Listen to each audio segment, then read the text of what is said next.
आजीवन स्वस्थ कैसे रहें, इस विषय का हम इस समय में स्वाध्याय बातचीत करते हैं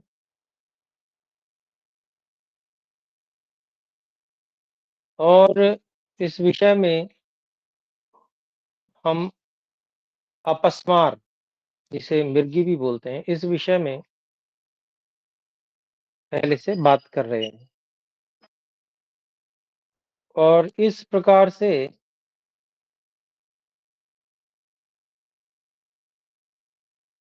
वातिक अपस्मार की चिकित्सा का जो विषय था, उसमें हमने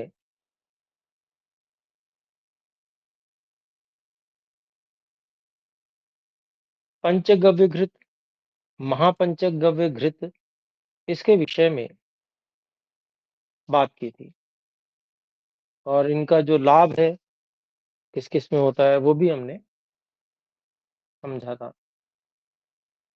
इसके अलावा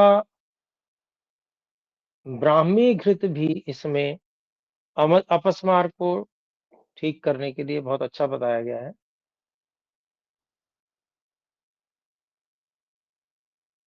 और ब्राह्मी घृत का जो निर्माण करते हैं तो उसमें पुराना घी लिया जाता है और उससे 4 गुना ब्राह्मी का रस लिया जाता है। वच, कूठ, शंखपुष्पी इनको चटनी के रूप में डालकर यथाविधि घृतपाक करते हैं और चौथाई तोला की मात्रा इसकी जो है रोगी को दी दी जाती है और ये जो घृत है वो उन्माद, अलक्ष्मी और अपस्मार इनको जीतता है।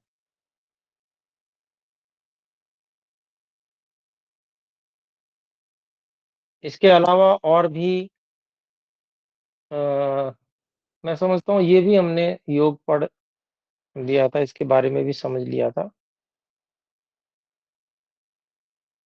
जो जिसमें बैल या बकरे के मूत्र को घी से 4 गुना लिया जाता है और चटनी के रूप में सेंधा नमक नमक और हींग इनको डालकर और फिर पाक किया जाता है यथाविधि। तो ये भी जो है चौथाई तोला की मात्रा इसकी सेवन करने से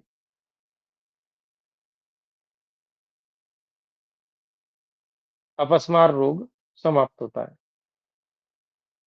इसके अलावा वचा आदि घृत उसके विषय में बताया गया है कि इसमें घी को सिद्ध करने के लिए जो कल्क होता है उसमें वच, अमलतास, कैटर्य, पर्वत निम्ब, गिलोय, हींग, चोरक और गुग्गुलू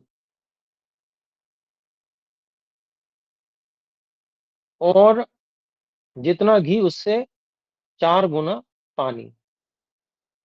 इन सब औषधियों को उनकी चटनी या उनका जो कल्क है, उसको डाल के पानी के साथ में और घी को फिर यथाविधि सिद्ध किया जाता है। तो ये जो घृत है, ये वात श्लैष्मिक जो अपस्मार है, उसको नष्ट करने वाला है। ऐसे ही एक और जीवनीय यमक है। यमक जो होता है, वो हमेशा घी और तेल इनका मिश्रण होता है। तो इसमें जो है बराबर की मात्रा में तेल लिया जाता है। तिल का तेल ही जब कुछ ना कहा हो तो तिल के तेल की बात हो रही होती है। तो घी और तेल, तिल का ये बराबर मात्रा में लिया जाता है और जीवनीय गण की जो 10 औषधियाँ हैं, वो सब इसमें उनकी उनके कल्प से और दूध के साथ में इस यमक को पाक किया जाता है यथाविधि।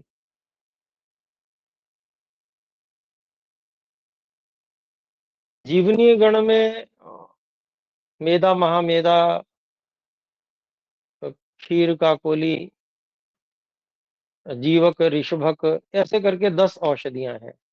इसका गण पढ़ा गया है सूत्र स्थान में, जीवनीय गण। हमने इसको पिछले काफी पहले, जब वो सूत्र स्थान हमने उसका अध्ययन किया था और उसके विषय में सबको बताया भी था, तो उसके विषय में भी जीवनी गण में कौन कौन सी औषधियां बताई थी। तो वो जीवनी गण की औषधियों के साथ में और दूध के साथ में इसको तेल और घी बराबर मात्रा में लेकर और यथाविधि पाक करके इसको बनाया जाता है।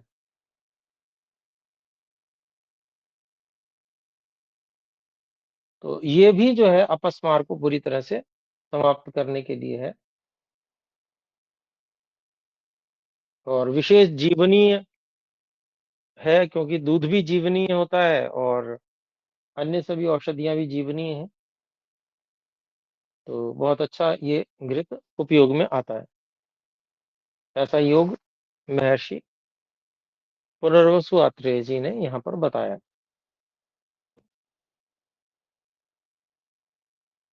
ऐसे ही एक और घी का योग है। इसमें घी लेते हैं और घी को सिद्ध करने के लिए दूध लेते हैं और गन्ने का रस, ईख का रस लिया जाता है। यानी कि जितना घी उससे दुगना दूध और घी से दुगना ही गन्ने का रस, ईख का रस, और घी से 8 गुना गांधारी का काढ़ा, इतना सब लेके और फिर उसको यथाविधि घृत का पाक करते हैं। साथ में कल्क के लिए जो जीवनीय गण की 10 औषधियां हैं उनको भी इसमें कल्क के रूप में डालते हैं।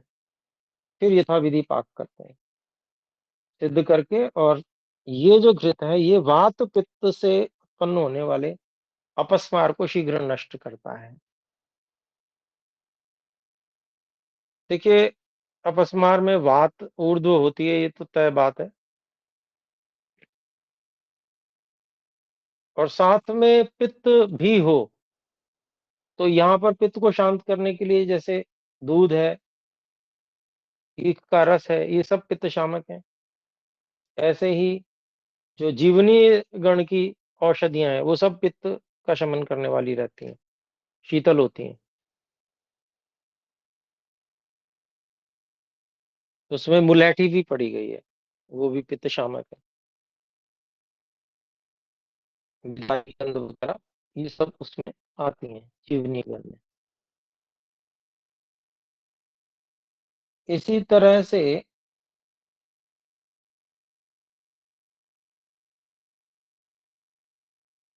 एक और योग बताया है जिसमें काशमूल, विदारी कंद, ईख की जड़, कुशा की जड़, इन सब का काढ़ा बना लिया जाता है। उस काढ़े से घी को सिद्ध करते हैं। तो ये भी वात पित्तज अपस्मार को नष्ट करने वाला है। घी जितना लिया जाता है उससे दुगना काढ़ा है और 16 गुना जल लिया जाता है काढ़ा करने के लिए। तो काढ़ा जो रह जाता है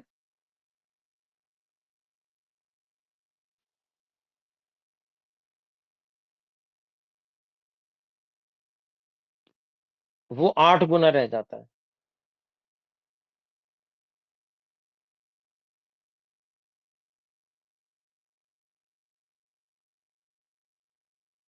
तो इस प्रकार से घी को सिद्ध करके और उसका उपयोग करने से भी वात पित्तज अपस्मार नष्ट हो जाता है। इसके अलावा और घृत का योग एक बताया गया है। इसमें घी लिया जाता है और उतना ही आंवले का रस भी लिया जाता है।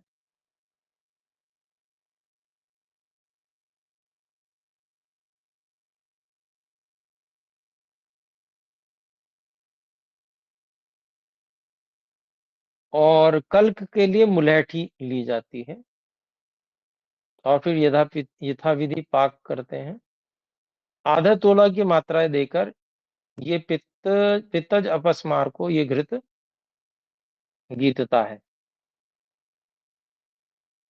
तो ये सब तो योग बता दिए, इतने सारे घृत के योग हैं सारे।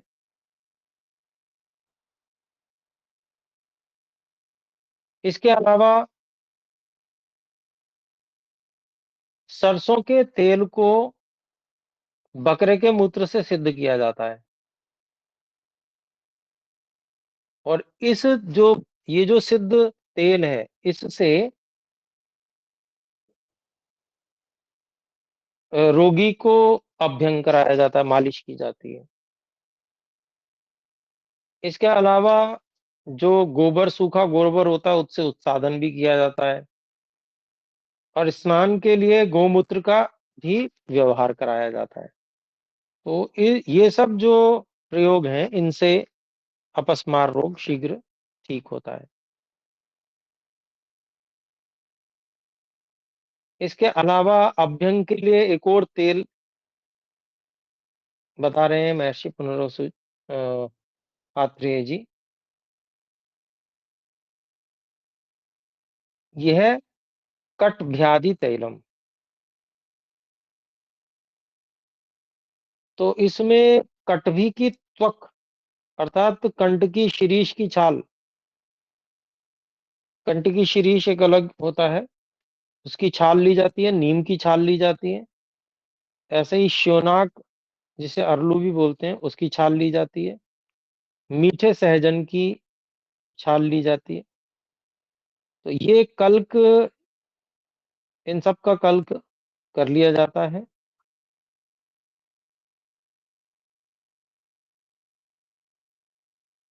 16 गुना जल लेकर, जब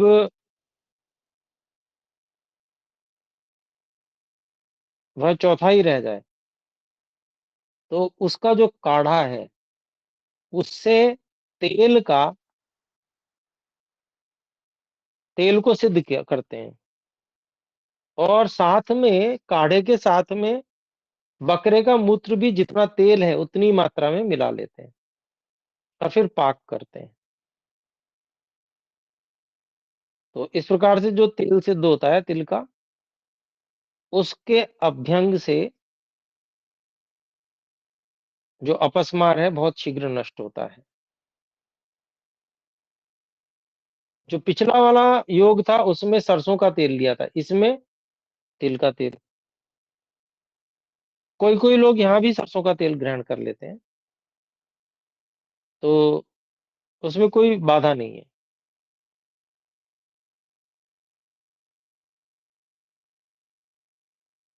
ऐसे ही एक और तेल का योग बताते हैं, पलंक पाद्यम तैलम। इसमें तिल तेल लिया जाता है, उससे 4 गुना बकरे का मूत्र लिया जाता है। कल्क के लिए गुग्गुल, बच, हरड़, वृश्चिकाली, मदार की जड़, अर्थात जो आक होता है उसकी जड़, सरसों, जटिला, जटामांसी, जिसे बालचड़ भी बोलते हैं, भूतकेशी, नाकुली, रासना बोलते हैं, हींग, चोरक, लहसुन, मुलैठी, दंती मूल, कूठ। तो इनमें से जो जो प्राप्त हो जाए, सब प्राप्त हो जाए तो बहुत ही अच्छा है।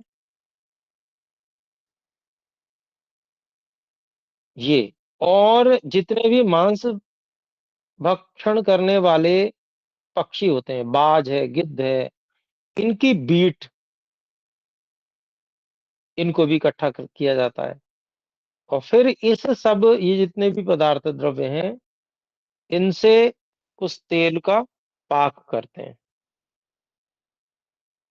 और ये जो तेल बनता है, इस तेल के अभ्यंग के द्वारा अपस्मार रोग नष्ट होता है।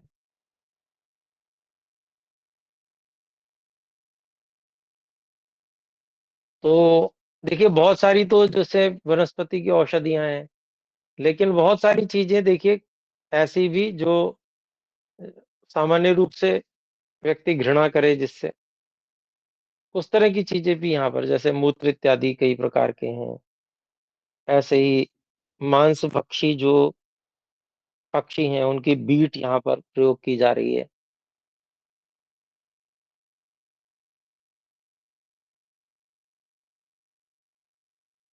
तो उसको जो है उसको उससे मालिश जब करते हैं इस प्रकार से तेल सिद्ध होता है तो वो अपस्मार ठीक हो जाता है।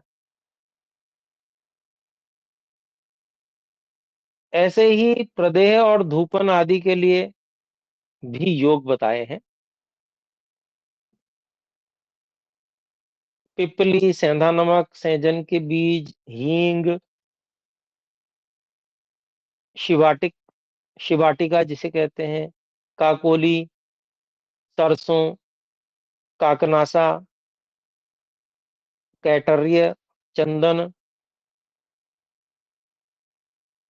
ये सब चीजें, साथ में कुत्ते के कंधे की हड्डी, नाखून और पसलियां। मरे हुए कुत्ते के कंधे की हड्डी, नाखून और पसलियां, ये सब इकट्ठा करके पुष्य नक्षत्र में बकरे के मूत्र में इन सबको पीसा जाता है।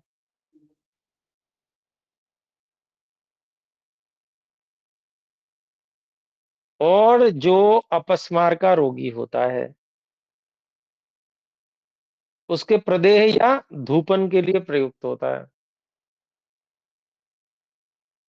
धूपन धूप जैसी बनाकर उसको जला दिया जाता है और उसको उसकी गंध सुंघाई जाती है तो अपस्मार ठीक हो जाता है। तो देखिए कितना पशुओं के जो हड्डी, नाखून, पसली, उन सब का भी उपयोग है यहाँ पे। कुत्ते तक की कंधे की हड्डी, नख और पसलियां, इनका उपयोग भी यहाँ पर अपस्मार रोग के ठीक करने के लिए किया जा रहा है।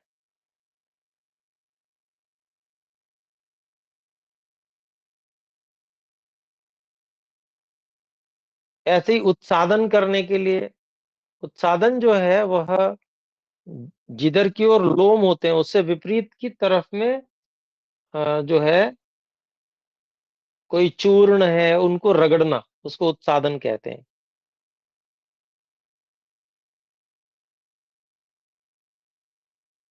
तो उत्सादन के लिए योग बताया जा रहा है। ये अपेत राक्षसी नाम की एक विशेष तुलसी होती है, सफेद या काली तुलसी, कूठ, हरड़, भूतकेशी, चोरक, इनको गोमूत्र में पीसकर इनका उपटन कराया जाता है।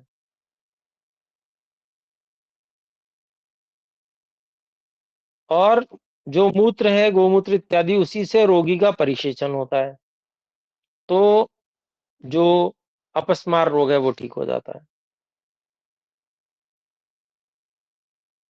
एक और योग बताया गया है, देखिए थोड़ा है विभत्स परंतु और मिलना भी कठिन है। चमगादड़ की विष्ठा को या बकरे के लोमों को, बाल जो होते हैं, अथवा गधे की हड्डी को या हाथी के नखों को या गाय के पूंछ के बालों को जलाकर बकरी या गाय के मूत्र में पीसकर फिर अपस्मार के रोगी को उबटन करना चाहिए। और इन सबको ही जल में काढ़ा करके परिसेचन करना चाहिए। ऊपर से परिसेचन मतलब ऊपर से डालना जल। तो देख लीजिए कितने भयंकर भयंकर उपचार हैं। और इससे अच्छा तो पहले सावधान हो जाए व्यक्ति और शुद्ध रखे अपने आप को, शरीर को शोधन करता रहे, शरीर में मलों को एकत्र न होने दे। सबसे जो मुख्य कारण अपस्मार का यही तो बताया गया है कि दोषों का अधिक इकट्ठा हो जाना और मल अधिक भर जाना, तो तामसिकता हो जाती है फिर जो है मनोवह स्रोत अवरुद्ध हो जाते हैं और वो मतलब जिसको कहते हैं बेहोशी आ जाती है, व्यक्ति को पता ही नहीं चलता क्या हो रहा है, मुंह से झाग निकलने लगते हैं। तो ऐसी भयंकर स्थिति और वैसे भयंकर उपचार, तो एक सामान्य व्यक्ति तो कम से कम इनको देख कर ही समझ कर ही कि भाई अरे ऐसे ऐसे उपचार करने पड़ेंगे, भैया पहले ही सावधान हो जाओ। एक योग बताया गया, नाभन योग। अपस्मार के रोगी को नस्य के लिए कपिला गौओं का मित्र मूत्र हितकर होता है।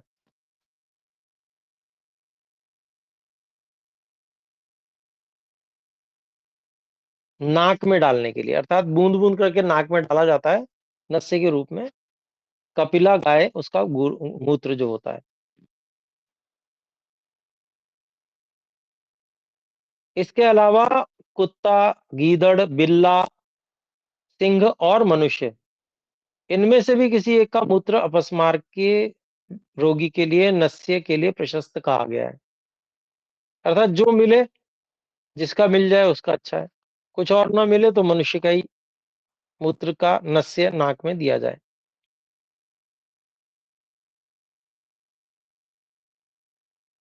इसके अलावा और भी योग है। भारंगी, वच, नागदंती की जड़, अपराजिता, श्वेता भी कहते हैं जिसे, कटभी, विषाणिका, अजटंगी कहते हैं या मरोड़ फली भी कहते हैं इसे, मालकांगनी, ज्योतिषमती, नागदंती की जड़।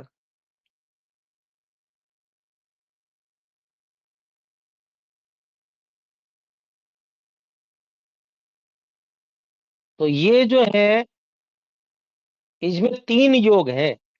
तो पहला योग है भारंगी, वच और नागदंती की जड़।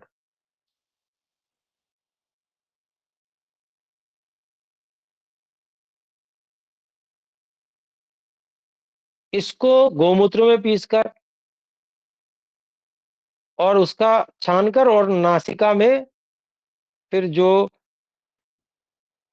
उसकी बूंदें डाले, नस से दे। ऐसे दूसरा दूसरा योग हो गया श्वेता, अर्थात अपराजिता, कटभी, विषाणिका, अजश्रृंगी या मरोड़ फली। ये दूसरा योग हो गया।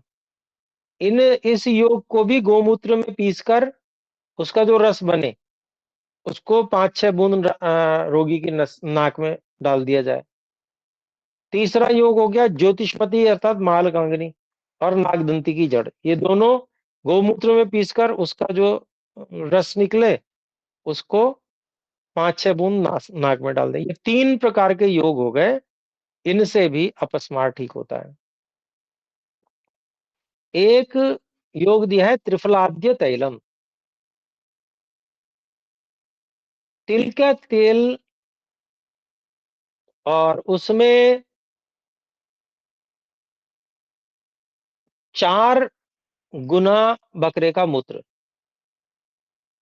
जितना तेल है उससे 4 गुना बकरे का मूत्र, और कल्क के लिए हरड़, बहेड़ा, आंवला, दारू, हल्दी, यवक्षार, फणिजक, तुलसी का ही भेद है एक, और गंध विरोजा, अपामार्ग बीज, करंज फल, इन सब का कल्क, चटनी।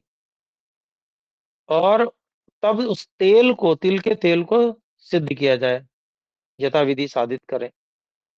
इस तेल का फिर नस्य दिया जाता है। अपस्मार नष्ट करने वाला है ये।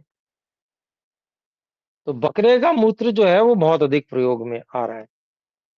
देखिए बहुत सारे युगों में इसका प्रयोग किया गया है। फिर है प्रधमन नस्य योग। ये नाक में कोई मूत्र डाला, कोई जो है इस प्रकार से औषधियां मूत्र में पीस के और उसका रस डाला, कोई तेल बनाया उसका नस्य दिया। अभी प्रधमन का योग है। ये प्रधमन क्या होता है? चूर्ण होता है, बारीक, बहुत सूक्ष्म चूर्ण होता है, कई बार कपड़छन किया हुआ। और उसको जो है नाक के पास ले जाके, आपने जो लोग सुरती बनाते हैं उनको देखा होगा, खैनी, वो क्या करते हैं, हाथ हथेली में रख कर उसको इस प्रकार से फटकते हैं, इससे ताली बजाते हैं ना, उस तरह से फटकते हैं। तो इसको फटकने से आसपास के जो लोग हैं उनकी नाक में भी चला जाता है, तो उनको छींक आने लगती है, क्योंकि उसमें तंबाकू होता है। लेकिन यहाँ पर जो ये चीज है, ये जो द्रव्य औषध द्रव्य है, इसको भी रोगी के नाक के पास में इसी प्रकार से फटका जाता है, इसी को प्रदमन कहते हैं। और उसकी जो धूल है वो उड़ के उसकी नाक में प्रविष्ट होके अपने आप ही उसको, उसका द्वारा जो पड़ा होता है अपस्मार का, वो ठीक होता है। उसमें योग दिए हुए हैं पिप्पली, वृश्चिकाली, कूट, पांचों नमक, भारंगी। इनका चूर्ण बहुत बारीक कर लिया जाता है और फिर उसका प्रदमन किया जाता है, नस्य, प्रदमन नस्य। और इसके लिए ऐसा भी प्रयोग किया जाता है नाड़ी यंत्र से। नाड़ी यंत्र में एक और चूर्ण डालकर मुख आदि की फूंक से नासिका के अंदर पहुंचा दिया जाता है। ऐसे भी प्रदमन होता है, जैसे बारीक नली ले ली, उसमें चूर्ण डाल दिया और दूसरी तरफ मुंह से फूंक मार के नाक में ऐसे करके पहुंचा दिया एकदम से। वो सारा चूर्ण जो है नाक में धूल की तरह भर जाएगा एकदम से।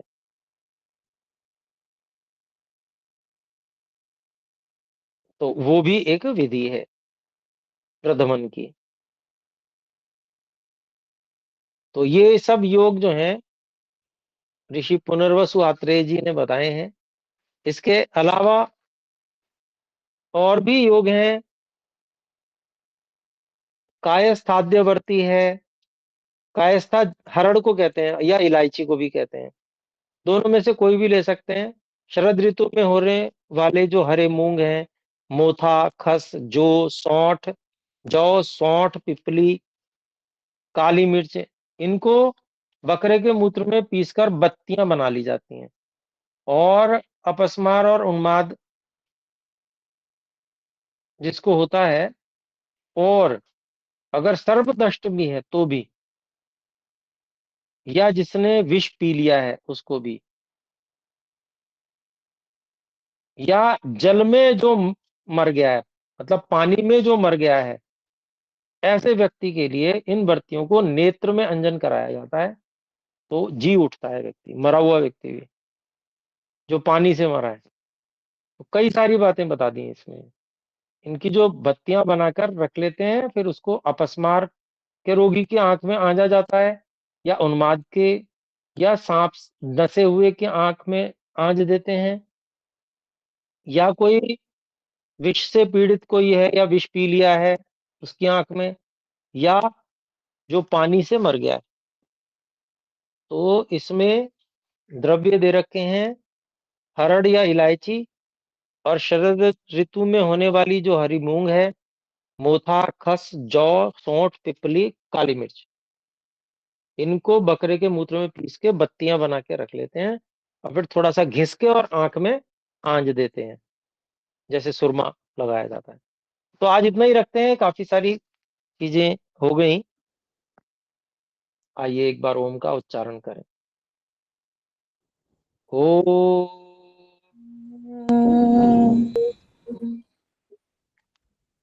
सभी को सादर नमस्ते जी।